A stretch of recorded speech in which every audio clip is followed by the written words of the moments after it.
It's time for the main event. It's the Shoe Shot. ¿Qué onda, vatos locos? Oh shit, where's that coming from, that feedback, Drew? It's your boy Dave in the 702 for another Monday night episode of The Shoe Shine. Hey, thanks a lot everybody that's just tuning in. I know I said 7:45. Guys, I'm a diehard Niners fan and I'm having a bad night. If there's ever a night I don't want to be podcasting, streaming, or doing anything, it's right now, Nando. I don't want to watch the. I didn't even want to know how this game ends. I'm so effing pissed. Drew, the trade deadlines are coming up. Is there a kicker that can kick the ball consistently? This kid Goodman, yeah, he just kicked a 55-yarder. But listen, we should be 6-0. The Niners should be 6-0. He missed the easiest kick the week before. We should be undefeated. We should be 7-0. We should be 7-0. We dominated the Dolphins yesterday. Yo, I don't need my friend speech impediment man to be calling me after this show or during this show to rub it in. And Johnny, you could go screw yourself, and all those Jaguar fans, which you can go screw themselves. Shout out to everybody just joining us for the Shoe Shine. It's Monday night football, but it's Monday night here on the Shoe Shine is about boxing and our weekly recap of all the great things in the sport of boxing. Thank you, KG Images, if you're still listening. If you're in Hawaii, nice to see you in my chat. Nando Lamas is here. Sin City Syndicate says LFG. Yeah, let's do it, guys. Drew, I've been telling you my personal woes, man. I've been sick for 2 effing weeks. Nobody believes me. I've been sick for 2 weeks.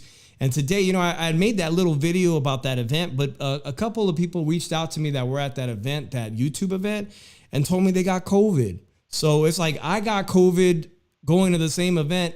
And listen, it's just part of living in Las Vegas or traveling in Las Vegas. If you're going to hang out in casinos all week with cigarettes and cigars and partying and living it up, there's a damn good chance that you're going to get sick. What else can I say? I've been sick, but I tested negative. It was not COVID. I have no idea where I picked up this nasty cough. I lose my voice. It's awful. But to anyone that's dealing with that, man, I'm sending prayers your way. You guys will get through it. I know you will. So I'm sending my prayers to you guys. But Drew, that being said, our football show ain't doing that well. So if you are a football fan, guys, don't forget to tune in this Wednesday at 7:30. Drew and I thought it would be taken off because a lot more people like football than they like boxing or UFC, or I don't know. I don't know at this point what works on YouTube, but I'm glad you guys are right here. Shout out to Sonteo Media from the 619 because it's been a very exciting week for someone like Sonteo Media, who's close to Robert Garcia's camp, and Giovanni Santillan pulling off. I got to tell you, I had trouble with the Zone app this weekend, Drew. While I was trying to watch that shit live, it kept spinning. I've never had this happen. It just kept spinning. It was awful. I didn't really get to enjoy the fight. I got to enjoy the fight in full replay today while working. And I got to tell you, man, that performance was even more impressive on Monday. Watching it now with all the interruptions or whatever was going on with the DAZN app for me. There's some people on the internet saying they never seen Santillan fight like this. I'm going to be real. I've been following the guy's career on Top Rank and Thompson Boxing. We talk about fighting to your full potential, living up to your full potential as a human being, as an athlete, as a husband, as a father, as a brother, anything. Giovanni Santillan did that this past weekend, Drew. I've never seen him perform like that. So if all these people that are hating say, was there any PEDs involved? Look, man, the guy is capable of that kind of performance, and he pulled it off this weekend. And now he's in a serious conversation with all the other great welterweights. I mean, I even hear him knocking on the door of Mario Barrios, who just a couple of weeks ago himself had a stunning upset over a former Cuban medalist, right? Like, hey, shout out to Giovanni Santillan, everybody from 619 in the Robert Garcia camp. We'll get to that story. I want to lead off the show, guys, with an aging champion. I mentioned on the show before, my stepdad is from Caracas, Venezuela. He came here on a baseball scholarship to fulfill his dreams. That didn't happen, but, Jorge Linares, Drew, is a 3-division world champion, and he hung them up this weekend, and appropriately so. Guys, by the way, the phone line's open, 702-710-3627. Shout out to my boy, Jose El Compita. I ain't seen you in a minute. Saludos, homeboy. Thank you for stopping by and joining us. The phone line's active. Drew, Jack Catterall could be, in a perfect world, he should have been the undisputed 140-pound champion. Am I right, wrong, or is that controversial? It's controversial. It could have gone either way. I think he pumped the brakes off a little bit. That cost him the fight. Okay. Yeah, it was a title fight. It was undisputed. It was his opportunity. I thought he outboxed the guy, but and the old saying goes, you got to take it from the champion. He could clearly box. Jack Catterall is a slick, sharp, high IQ southpaw, and this is what Jorge Linares, in his lower weight class days, he started all the way down, I believe, at featherweight. He was a badass boxer, a guy that was capable of moving up 3 weight classes, ultimately took on Lomachenko, ultimately almost knocked out Devin Haney, that we're going to see in the Bay Area December the 9th against Regis Prograis. But at 140 pounds, I don't know if you remember that knockout, how viciously Cano from Mexico knocked him out in his one round. Like that should have been the sign right there. This ain't the right division for you. You're ineffective. And maybe you've taken too many punches over your long career, but he had one more go at it, one more big paycheck or decent paycheck to go over to the UK. And I want to know your thoughts on that, man. What is it the right time for Linares to, appropriately retire? And where does Jack Catterall go from here, now beating someone like Jorge Linares, who I don't think was really a threat in that division, but it's a good win. Linares, he's doing the right thing by retiring now because, he's a gatekeeper now. He's not going to be a threat on winning a championship again. And, he's not the same. He's a gatekeeper now. He's just a name for someone to have on their resume. Like Jack Carroll, he fought him. He got that name on his resume as a good name and everything, as a win. So, Linares, is nothing to be ashamed of. It's just your time. It's your time to retire. You don't want to go out the rest of your career being a gatekeeper, and you're just getting picked up for fights just to help them grow their fighter and everything. You're a stepping stone. Exactly. Father Time has finally caught up. It's appropriate. But for the people in the chat right here, we've got Devin Haney going after Regis Prograis. Yeah, Devin Haney's the undisputed lightweight champ from the Bay Area, now lives in Las Vegas, up in the fancy neighborhoods. Drew, he's coming back to San Francisco. Regis Prograis, to me, arguably beat Josh Taylor, did not get the nod. Jack Catterall, to me, arguably beat Josh Taylor, did not get the nod. And now you've got all these people laying claim at 140 pounds that don't even deserve to be ranked. And I'm talking about Ryan Garcia, because today I'm reading that Eddie Hearn thinks that the winner of Regis Prograis and Devin Haney should fight Ryan Garcia. That's like he's the star of the division. He's not even fought at 140 pounds. I'm not trying to hate on Ryan, but he's not even fought at the full weight limit. I think he fought Tank at 136. Maybe he did fight that one Mexican guy recently, but still shouldn't even be anywhere near ranked. Who did he fight? He fought Teofimo's leftovers the other day. I can't even remember, guys. Help me out. No, he fought Togo, and that was his one fight at 140 and everything. When he dragged up a lightweight, right? And Fundora, he brought him up from lightweight too. So like he did file a legitimate 140 pounder. Yeah. So I look at it like this. No, he should not be. Ryan Garcia should not even be in the conversation on some real shit. He shouldn't be in the conversation. The next, actually, the thing that should be in conversation is unification. And that should be the next thing on whoever wins this fight's mind is unification.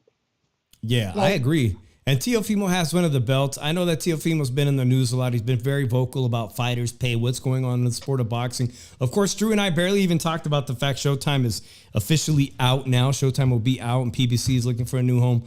Teofimo has a lot of his opinions to offer. But here's what Teofimo is saying about potentially fighting, well, we just talked about Ryan Garcia, a potential rematch with Kambosos, who is his only loss. And, of course, the real superstar is Gervonta Tank Davis. He says, I'd like to fight Gervonta Davis. Ryan Garcia, we tried to make a fight happen with George Kambosos, but they'd rather take the fight with Lomachenko. Devin Haney's fighting Regis Prograis at 140 pounds. I'm waiting for these guys to go and show me something. He tells ProBox TV. I like the fight with Gervonta Tank Davis. I think that Teofimo Lopez deserves that fight, but Teofimo's been demanding a lot of money. Apparently, he's very difficult to negotiate with, Drew. But that's a really good fight at 140 pounds if Tank is willing to take it. I think that fight is competitive. The idea of him fighting, of any of those guys fighting Ryan Garcia when Ryan Garcia showed up to not even be competitive against Gervonta Tank Davis. Count me out, man. I'm keeping my dollars in my pocket. I would never pay to see anybody fight Ryan Garcia on pay-per-view. Hell no. Like I'll be honest. Like, with Tank Davis versus Teofimo is a good fight. Does it happen? No. It's not going to happen. It's too much of a risk for Tank Davis. No. Tank's all about taking the high pay for low risk and everything. So, it's not going to happen. Teofimo can also price himself out because he has to be. Yeah, you gotta be honest. Teofimo's to be a B side. He's not going to be the A side in this shit. So it's really the point that Teofimo is going to not acknowledge himself as a B side, and it'll also probably be a B side to Ryan Garcia and everything. So he's at a big disadvantage when it comes to going to the table and negotiating a number figure for a fight. So, it is what it is. So yeah. Our boy Chicano Prophet wants to know, at Nando Lamas, did I miss Drew giving Fury a pass for fighting an MMA fighter? Now, we'll get to that right before we wrap up the show. Of course, that's the big talk this weekend is how well is this Tyson Fury fight going to do with the UFC former champion Ngannou? Well, we know what the fight, us boxing nerds know what the fight's going to look like once it actually gets underway. But I guess we'll all really be debating is how attractive what is this financially, and what kind of reward will the Saudi Arabians get for putting on this gigantic circus act. And Drew, I read today, I was like, should I put this graphic up? I saw the graphic. The fight is sanctioned, okay, by some kind of phony baloney sanctioning body. I don't even know what it was. But it says that Tyson Fury, should he lose, none of his belts are on the line. So how's it sanctioned? How is it a real fight? And how is it sanctioned if Ngannou's not eligible to win the title? I'm scratching my head. Here's the thing. This is a joke of a fight. And this is just a money grab. And the belt's not going to be on the line because he's not ranked. This is a debut. It's just like that situation with Danny Garcia and everything when he was post that Silka guy and everything. The sanctioning body would sanction the fight as and wound up being a non-title match because the guy's not even ranked inside that top 15. So of course this is not, the belts are not going to be on the line. It's a joke as it is. Yeah, I was listening to a lot of podcasts. I listen to my favorite podcasts, boxing ones. And there's a lot of people that feel that this weekend Tyson Fury's gonna, for what the fans are willing to pay, Drew, that he's gonna toy with this guy, and much like the way Floyd Mayweather carried Conor McGregor for 10 rounds. That was an expensive pay-per-view, but you know what? I think people enjoyed the fact that Floyd may have carried him because it gave the illusion of Conor McGregor being competitive and being worthy to be in the ring with him. I don't think with the potential fight with Usyk coming along potentially as soon as December that there's any way Tyson Fury is going to let this guy hang in there longer than necessary. I think if he has to go 5 rounds, that's going to be way too many to knock him out and stop him. What do you guys think right now? Shout out to Whaler. Thank you for coming in the room, and everybody who's just, don't forget to smash that like button. Drew, how many rounds? I don't even want to jump this far, but how many rounds do you guys in the chat and does Drew think is necessary here to stop the UFC former champ?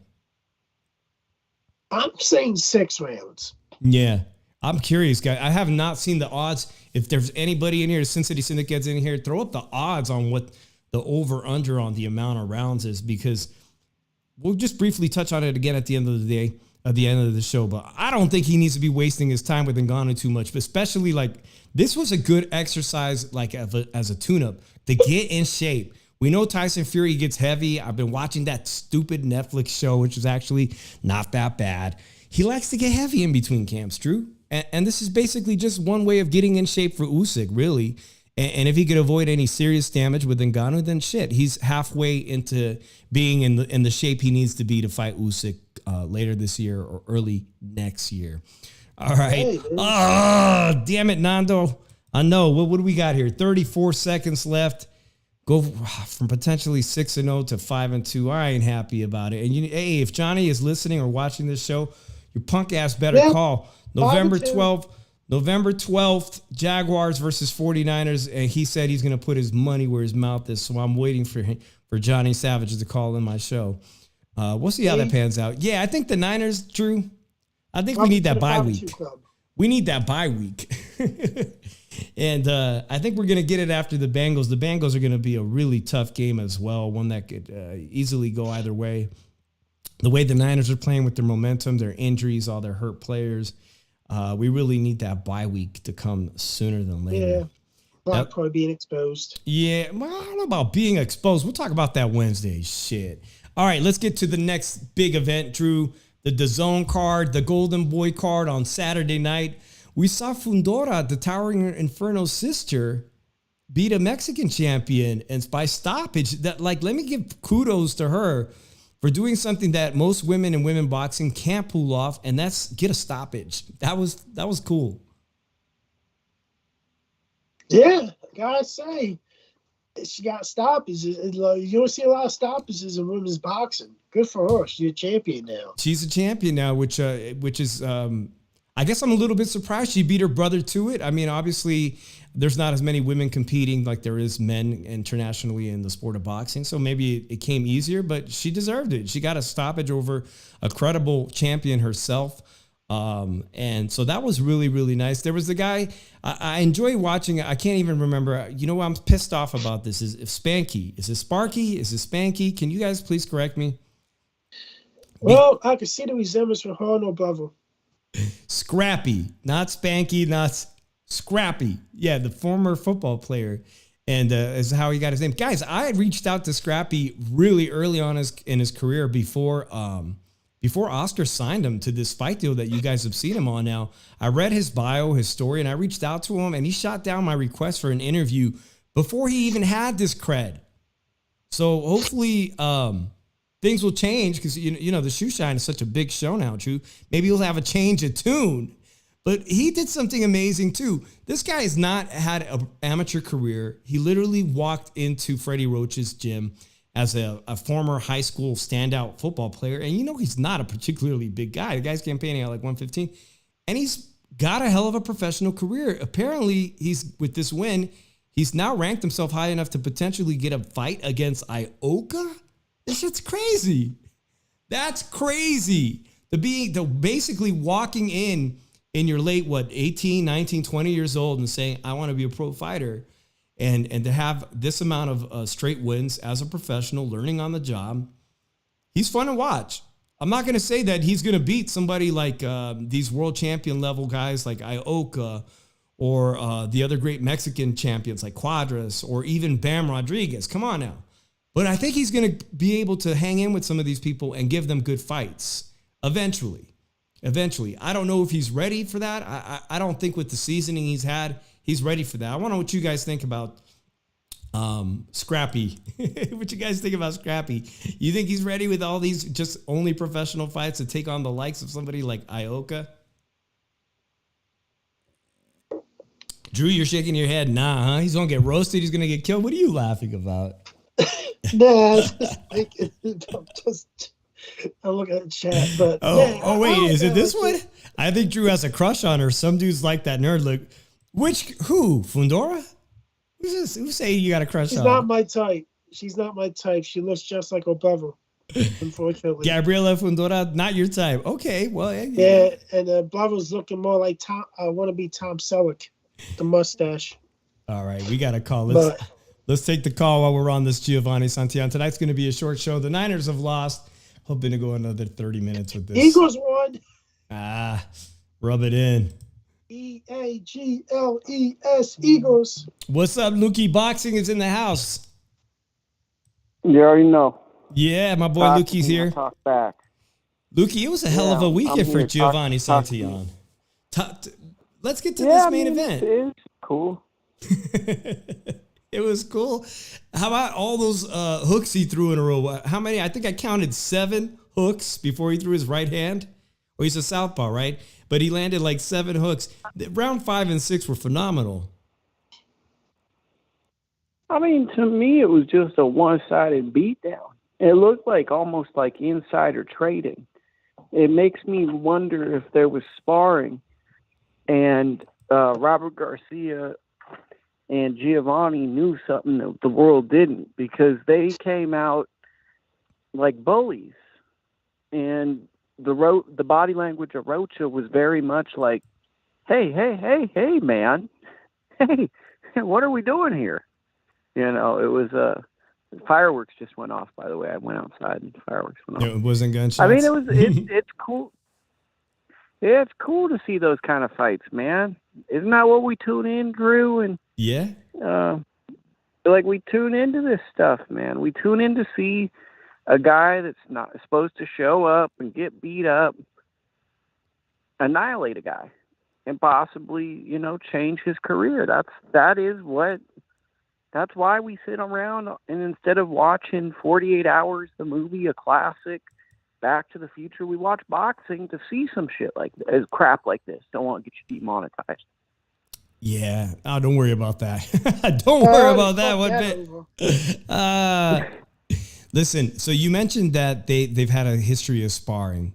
And do you think that's really what it was for Giovanni, that he knew that? Or did he come in with some serious intentions here? Because it seems from right away from round 1, he wanted to hurt the guy. It looked like they knew something. I'd be curious. I'm going to see Robert in a while. I'll talk to Robert Garcia and whatever and what have you. But it screamed to Uncle Lukey that this was like either Robert Garcia or Gio. They knew something. You know, like there was some gym folklore in LA. And now I could see something wrong. But this is, just for those listening, the way this fight looks, this is what happens when the book is out on you in sparring and people in your boxing community talk. Now, this could just be a weird circumstance, but this is, to me, what this kind of looks like in the worst case scenario of that. Our boy Chicano Prophet in the chat says, yeah, I'm going to go talk to Robert myself, see what he has to say.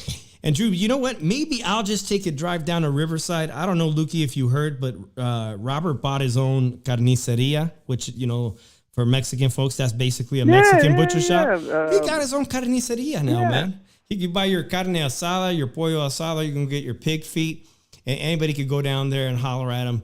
I know he ain't working behind the counter, but shout out to him for buying that, expanding his business Well, and growing his can I fortunes. say something cool about that too? Like Robert's obviously, we're not counting his pockets, but he's been a very successful person. Mm-hmm. And I think what's cool is, okay, sure, he's building businesses to make himself more money, but what I like is he's also putting people in position to make money through what he's doing. So now he's going to allow people to make money and have careers based off of his money. And I think that as we accumulate money, if we're lucky, that to me is always the end goal, is to allow someone else the opportunity to get their own money on the back end of an investment. I personally, like, not to cloud judgment. I don't know if you guys have been following this. I follow this because I follow investments and stuff. The DJ named DJ Envy, I didn't know much about him, but he's part of like this scandal because he was encouraging people to actively buy homes through his friend, who his friend is something, and it's in New Jersey. And it's looking real Ponzi-ish. Oh yeah, it was a Ponzi thing scheme. is going on. I've been following that too. I don't know the details. You've been following it more closely than me, but it's looking very Ponzi-ish. And I feel like that's the wrong way to use your money, is to kind of lure people into things. I think the respectable way is, let's set up some businesses, and if you want to be a butcher at my business, have at it, you know. Yeah, I did follow that, Lukey. I'll touch on that really quickly for you guys who don't know. Breakfast Club's like one of the biggest radio shows on the East Coast, syndicated. And I guess this guy, the DJ, had a friend who did a real estate investment trust thing where you give him the money and they flip homes for you.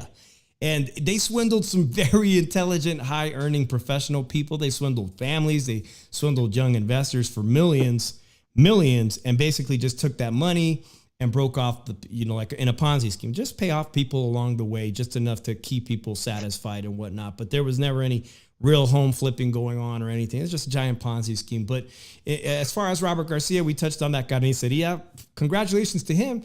Yeah, he bought that business, Lukey, from somebody that was ready to go out of business, and everybody there got to keep their jobs, thankfully, right? They didn't just fold up shop. That's so awesome. Yeah.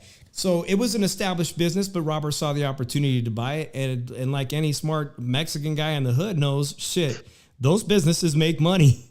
So it was a sound investment. So congratulations to them. And I think the Vargas family was down there. Of course, the Vargas boys and Fernando went to the grand opening. But this is about Giovanni Santillan. And now he is a true welterweight contender, where Bob was putting him at the beginning of these cards in recent history. In 2023, Giovanni's barely been on the main event. He's been on those ESPN undercards. And now he goes over to DAZN and dismantles Oscar's highest hopes for having a welterweight contender. He can call out. He's been calling out everyone from Mario Barrios to Drew's favorite guy, Boots, one of his favorite guys, man. What's a good fight for Giovanni Santillan now here? Does he sit around and wait for a potential WBO opportunity against Terrence Crawford? Wait, can you say again? There was like reverberation on my roof, and I was trying to figure it out. Like, are you basically asking me what's next? Yeah, I want to know what would you do if you were his management team? What is the fight to make for him now? Obviously, he's ranked. He could be a potential opponent should Terrence Crawford want to defend those titles, or does he sit out and wait for these titles to spread as Terrence Crawford abandons There's no them? way he's fighting Crawford. He has a 0% chance of fighting Crawford. Crawford's only doing big fights. He's not doing community service anymore. There's a 0% chance. So if I was managing him, I would go after Josh Taylor because I think Josh Taylor is done. So I think that would be a great opportunity to land a really big name and really make a name for yourself in the division. That's the fight I would pursue. Now, for the fans, I would probably, if we're trying to make the most exciting matchup amongst entertaining fighters, I think a fight between him and Cody Crowley or a fight between him and Mario Barrios would probably be the most exciting, fan-friendly bout that you could make in that division. Say Stanionis wins against Keith Thurman, which I personally think he probably does. Stanionis versus Santillan, that's a really meaningful fight. I agree. And if that could be a unification fight, that would be a good one. He's got a style that's fun. I think that my good buddy Dakota, Swift and Weed podcast, he's an awesome guy. He had a great point. And he brought up the fact that sometimes if a guy has 32 professional fights, there's a chance you get stagnant. And I think that part of why we've been so low, and honestly why I think Top Rank didn't really see him as a top guy, is he got bored. He never got that big opportunity, and all the welterweights were on the quote-unquote other side of the street. This is his first big opportunity, and he showed out, you know. And look, Bonet and Antonio DeMarco, if you look at Alexis Roach's resume, in hindsight, does he have wins that are comparable to that? You know? So, his biggest win is Blair Cobbs, probably. His biggest win is Blair Cobbs, and Blair's a fun personality, but we don't know how good Blair is. Like, we really don't, but he's fun. He's really fun to listen to, and I enjoy his fights and all of that. But, you know, I think that there's something to be said for favoritism, I guess is the word I'd say. And a guy like Alexis Rocha, it's pretty clear Golden Boy really saw a potential organic LA-based superstar with him. And they had rebuilt him. They had kept him active after the Rashidi Ellis fight. Top Rank brought over this fighter, Gio. Seems like they're kind of indifferent. You know, they're doing a cross-promotion fight because they got to fight. Sure, they were optimistic they could win it, but this is also kind of like we don't know what else to do with the guy. And I don't really see Alexis Rocha going beyond this point unless he maybe changes team or changes something up, because the defense won't get him to that point anymore.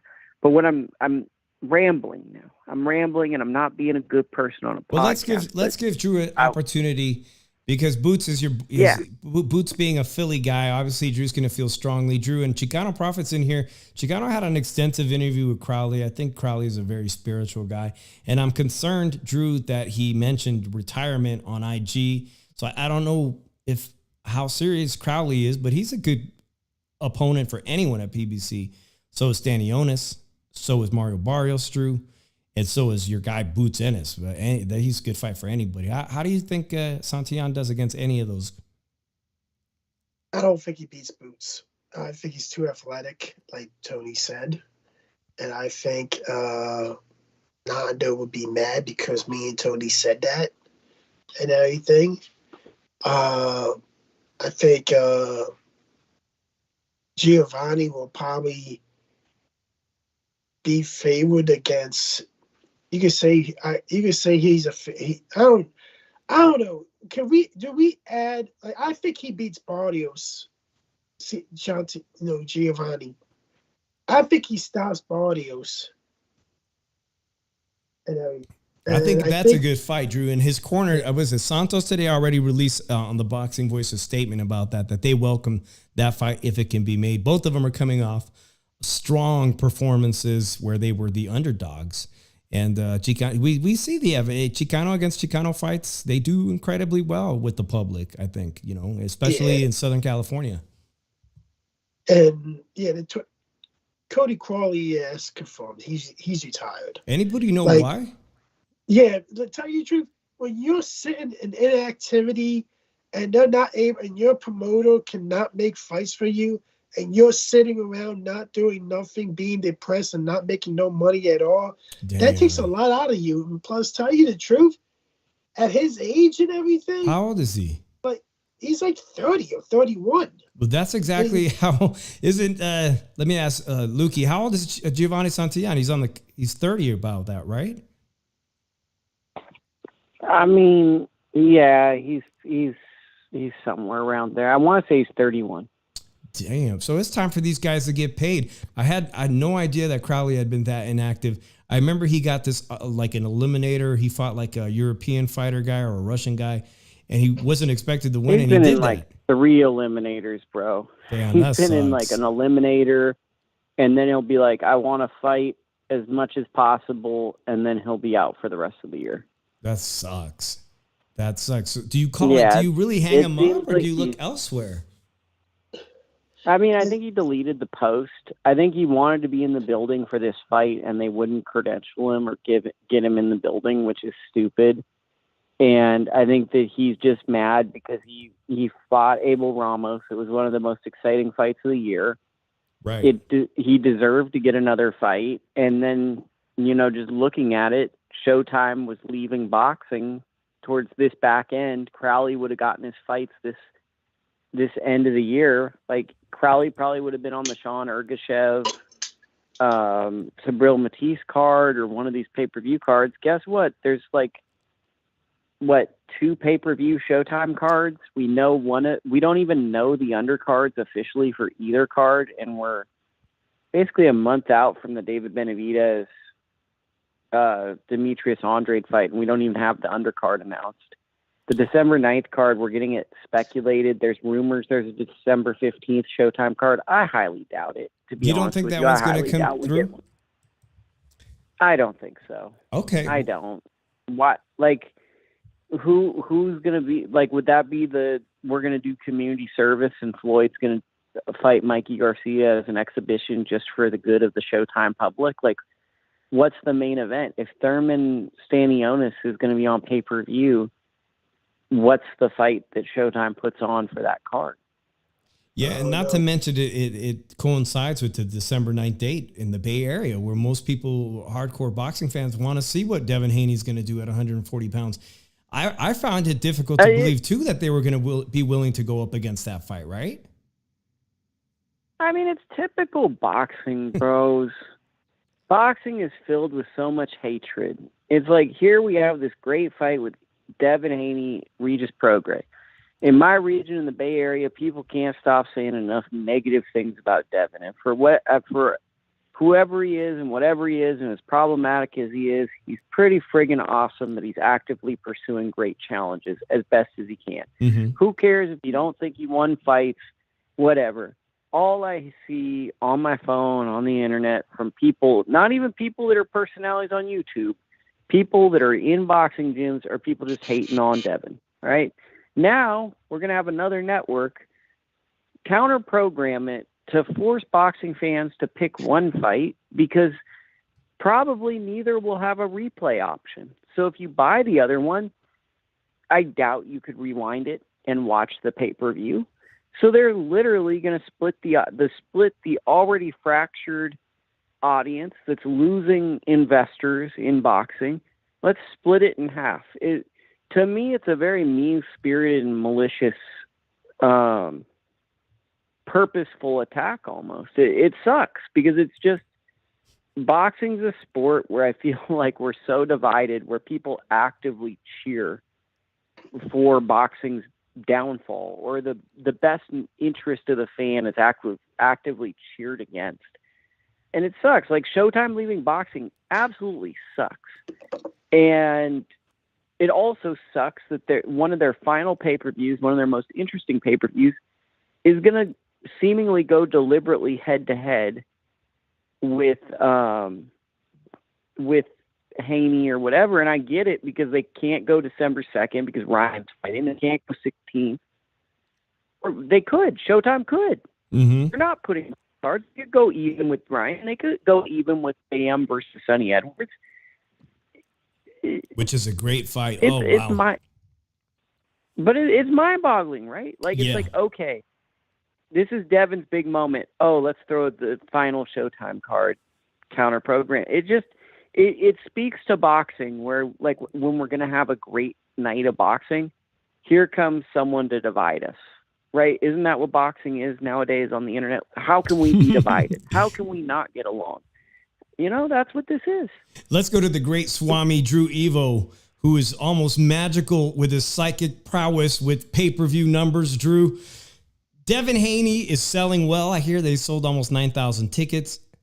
If they are the only pay-per-view December 9th, how many views do they get? How many buys? Buys. It barely does 100K. Yikes, 100K. All right, now let's throw in the Showtime pay-per-view that's potentially going to feature Floyd Mayweather and Mikey Garcia that I see is working out with his brother Robert. And we talked about they just opened up Carniceria. He's not, it looks like he's trying to lose the weight. Okay. Gray hair. They do the fight. Mikey Garcia, Floyd Mayweather, December 9th, featuring One-Time Thurman and a slew of other people. I think your boy from Philadelphia might be potentially on that card. They're talking about your guy from Philly versus the Cuban boxer, potentially. How many views do they get? Buys, excuse me. Probably 200. So you think the Floyd Mayweather, wow, that's interesting. Y'all think the Floyd Mayweather pay-per-view exhibition does better than Devin Haney? I think they're doing well with the sales. It will. It will? Yeah, it's gonna outsell. Because you got to remember, Showtime is easier to buy a pay-per-view from. DAZN has lost the trust of the consumer on pay-per-views because of the Ryan Garcia, so that's going to impact it. And a lot of people know who Floyd is, and a lot of people are just learning these modern boxers' names. You always, when we're talking about the masses and the most money, you don't think about intelligence. You think about name power and what would someone pick up if they were going on a Black Friday sale. The substance never wins.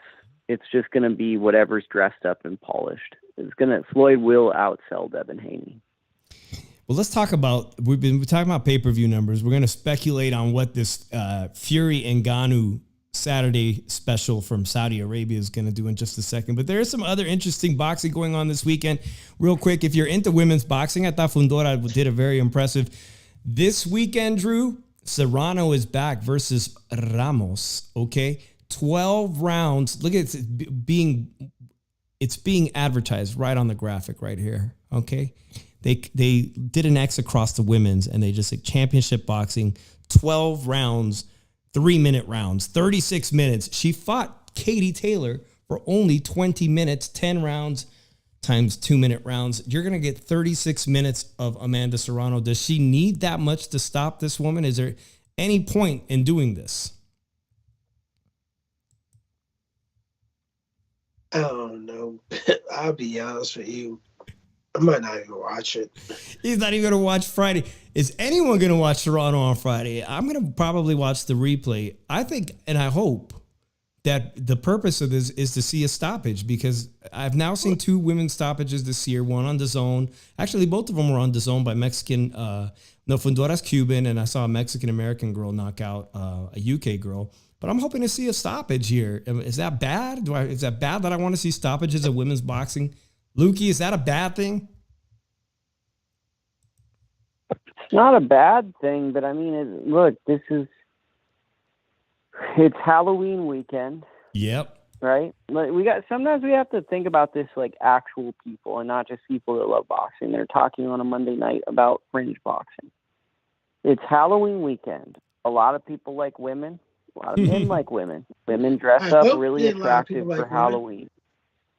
Which reminds me, women look great. So I gotta get out to downtown Vegas because Halloween they're known to be nuts. So I'm hopefully 100% healthy this weekend. That's what I'll probably be doing Friday night. Actually, Drew, is head downtown. So this is what I'm saying. Yeah. So like most people, maybe tune into this podcast next week, find out about Amanda Serrano's fight. If you're at home, throw it on. Watch a scary movie. Throw on the main event. Maybe catch a couple of fights. But a lot of this weekend is going to be kind of like, hey, live your life. Tune into the podcast. I mean, I like the Shock Foster Rocky Hernandez fight, but like I was going to tell you guys later, but I'll just kill the lead. Probably going to see Caleb Williams play at Cal this weekend. I'm not going to watch Ngannou versus Fury. I can already write down 3 to 5th round knockout. Like, this is a weekend. If you have a life, feel free to live it. Feel free to live it. And there's a bunch of really good boxing podcasts. Some go every day, some go once a week, and you'll be fine. I think you'll be okay. Well, one thing's for sure, Drew. We'll be doing a lot of football, watching a lot of football on Sunday. But I think I'm gonna take Lukey up. He couldn't say better. From a boxing nerd to other boxing nerds, skip all the boxing this weekend and just catch the replays and highlights on YouTube and of course on your favorite podcasts like this one right here. And of course, Lukey has his very own on YouTube. Make sure you check that out. Drew, Oshaki Foster, he wasn't supposed to beat that Mexican featherweight champion, but he did. He boxed clinic against that guy. Are you interested in seeing him defend his title? Yeah, just to see if it was a fluke or not. Right? Yeah, I'll watch the replay for sure. I definitely have Oshaki Foster from what I've seen the tape on his opponent winning this. I think the guy can box, and when he needs to punch, he can. But I'm interested in seeing how he develops as the current 130-pound champ and one of the 130-pound champs in his division. That brings us to Saturday, which is, we mentioned it already, man. It's fight week, and they're going to really try to milk this thing. Saudi Arabia spent a lot of money. But today, this is what Tyson Fury has to say about what's going to happen. Drew, you said 6 rounds. I am going to knock him out inside of 6 rounds. Is that an accent? He thinks what I think. We had 4 heads. We're both somewhat Irish. We're both not much as he takes his good looks after mine. I'm just not 6'9". I weigh almost 300 pounds. Did the boxing stop him? He's gonna stop him. He's gonna stop him in size 6. And I'll be honest. He's making $50 million, and he make the guy do $10 million. AJ couldn't do that shit. I took a shot, AJ. My bad, guys. Guys get emotional if I come at their favorite fighter, but yeah, like I look at it like this. He's doing something that really not a lot of fighters can do nowadays. So. I don't know. I don't like the fight as it is, but it's the biggest it could be. It's the biggest money grab for him right now, and he's making $50 million. So why not? Plus pay-per-view sales. He's gonna make a killing. He's going to make a killing financially, and I think the upside is he gets to basically get in shape for this Usyk fight that's already been agreed upon. Lukey, is this a great way for Tyson Fury to get in shape? Hard sparring, bro. It's his first day of hard sparring, but my guy Dakota said it best. This is preying on vulnerable and innocent MMA fans who really think that if 2 guys I can't even say this with a straight face. 2 guys walk into an alley, Francis Ngannou's leaving and Tyson Fury's getting beat up, brother, because he's the real fighter. And then they sell this stuff, and then they go into a boxing match, and then Fury beats him however he wants. Fury could move around and out jab him for 12 rounds. Fury could stop him in 2 rounds. I mean, this is like watching. Like, have you guys ever wondered why Tom Cruise doesn't get a 10-day contract with the Knicks when Mission Impossible doesn't come out? Like we're the only sport that does this, where it's like, okay, here's a guy.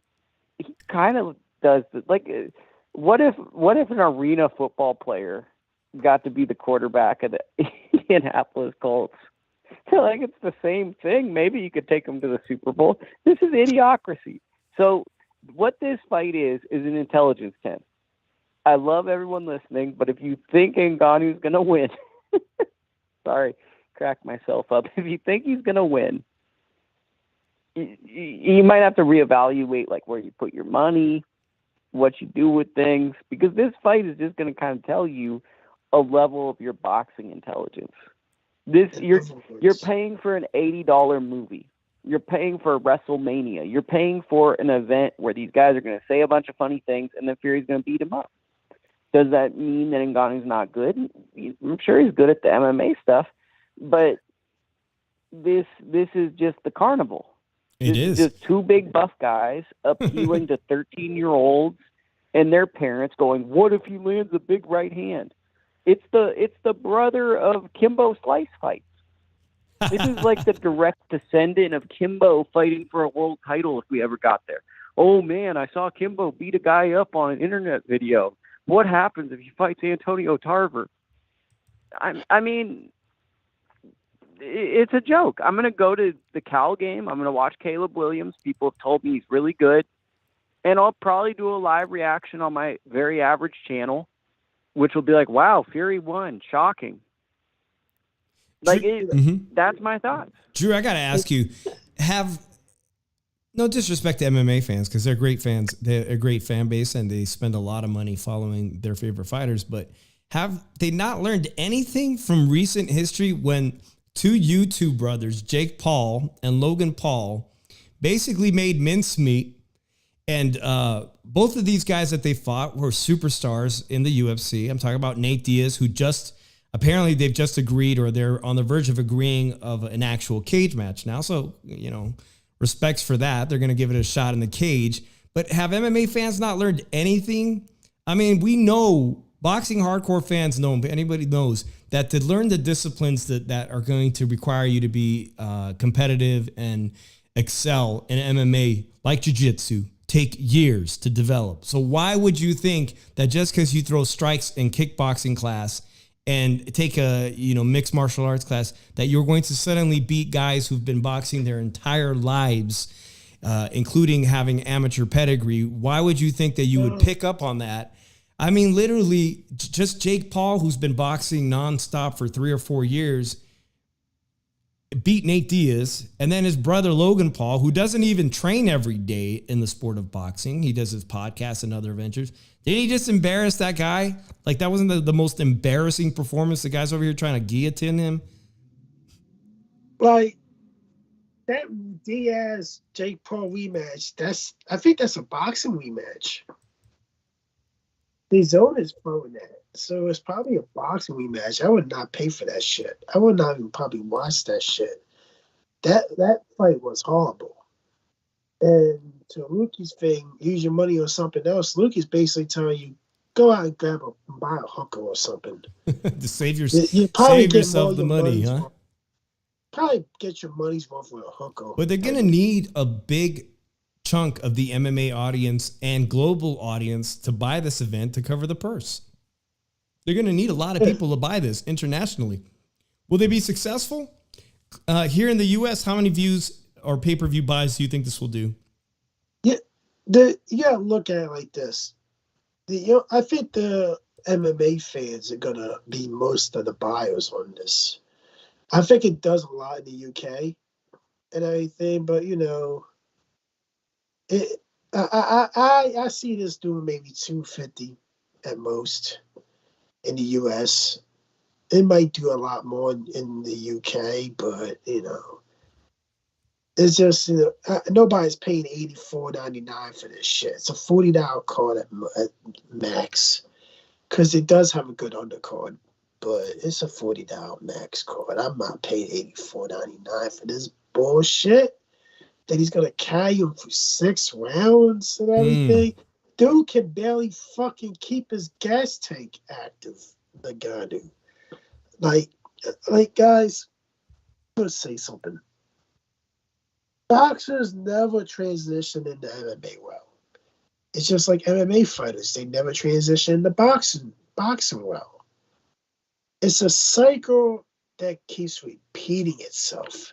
It's like one of those tape recorders that you push and you see the same shit happen again and again and again. And like this is the same shit. Only difference is dude's making $10 million for fighting a heavyweight champion of the world in fucking Saudi Arabia. That's a nice payday. It's more than he'll ever earn. You can't blame these MMA fighters for wanting to come over to the sport of boxing. Yeah, and you realize when Dana White wanted to make that title fight with him and John Jones, you know how much he offered Ngannou? Like $300,000 to fight John Jones. Where he was like, I want $10 million. I ain't fucking fighting him for no less than $10 million. I'm stripping. He was like, I'm done. I'm done after this fight. Is that the only thing boxing does right? Is pay their big stars, the biggest person? Yeah. It's like aside from that, what did the sport of boxing do right? UFC is a fucking disgrace when it comes to paying its fighters. Then other than a couple that make the money and everything. Like, it's just terrible, man. Like, I don't even feel like talking about the pay scale in the UFC, man. It's just so fucking terrible, man, right now. But, like, I don't know. I just see, like, it's like this week in boxing, I could care less. I watched the Tyson Fury and the Ngannou fight, but I'm not paying for it. I'm going to go on my iPad. I'm going to go on this little site, and I'm just going to sit there, put my hands on top of my head, be like this, watch the fight. And I'm probably going to get a phone call from Dave later on in the day and everything. Say, hey, you watching that fight? Yeah. And I'm like this. I need a fucking another drink. And that's it. So I need a drink. Shit, I haven't had a drink in, I don't even know, man. I think I haven't had a drink in 2 weeks. What's wrong with me? Thank you so much, Lukey Boxing, for joining us. Make sure you guys subscribe to his channel. And also remember, he has a book. It's gift season's right upon us, man. Support your boy Lukey, who wrote this book. You can buy that book on Amazon. And make sure you read his articles at ProBox TV. We're wrapping up the show, guys. It was a bad day for the 49ers. I'm just finding out we have the same record as the Dallas Cowboys, and I'm shaking my head. We have a football show on Wednesday nights where we go over our picks and bets. So make sure you guys check that shit out. It's called Tailgate Talk with Drew Evil and me on Wednesday nights at 7:30 p.m. We're going to get back on schedule this weekend. Almost approaching the trade deadlines. So, Drew, your final thoughts on this Ngannou knockout in what round? 6. 6-round knockout. And did you say 200,000 buys? What'd you say? 2 to 250. 2 to 250K. I'm going to be more generous, man. I think the MMA fans, the UFC fans are going to show up. I think this does somewhere between 400,000 and 500,000 domestic US buys this weekend. I think they're doing a fairly good chance of selling people, the MMA fans, on the boxers lucky punch. What is that? The puncher's chance? Shit, I should know this by now, right? They're trying to sell you on a puncher's chance, man. That Ngannou's got a puncher's chance, which he has none. He has none. Have you guys seen him spar? Watch how frustrated Mike Tyson is training him. He's like, damn, this guy is slow as molasses. He's slow, guys. He's not going to land that punch on Tyson Fury. But watch it if you want to. You know, if you're willing to pay the $80 or watch it with friends, maybe a little tailgate party or whatever. Watch it on Saturday night. I won't be buying it, but I think it's going to end in 4 rounds, Drew. I think it's going to be a stoppage in 4 because Tyson Fury doesn't want to jeopardize getting any hand injuries because he's going to need to be 100% healthy to fight your guy Usyk coming up. And that's where the real money is at, and that's where the real legacy is at, is with this fight with Usyk. That's what's up. And I think, like I said, it's going to do 400,000 to 500,000 pay-per-view buys right here in the U.S. Let me know what you guys think by dropping that in the comment section. Drew and I appreciate everybody who's come in here. I see some new names, Kick88. Thank you for joining us. Make sure you are here next Monday night, 7:30. Tony Boswell, Nando, Sin City Syndicate. Sin City Syndicate says 1 million worldwide buys. Not bad, man. Not buys. $5 pay-per-view overseas. Shit. Why do Americans fans get stiff like that, Drew? Because that's crazy. They hate us. They hate us fans in the U.S. But we love you guys, and we appreciate you guys riding with the Shoe Shine. Monday nights, every Monday, our boxing recap, 7:30 p.m. This Wednesday, don't forget Tailgate Talk. We'll go over our picks, parlays, bets, and all that good stuff. If you guys want to call in. I think Little Penny was in here. Little Penny, hit me up on IG. You said you wanted to be a guest on the Tailgate Talk on Wednesday. Hit me up at shoeshine_boxing if you want to be part of that, or hit us up on the phone lines. We'll see you guys on Wednesday, right, Drew? Yep, on Wednesday. Right. We'll see you guys Wednesday. Peace out, everybody. Later.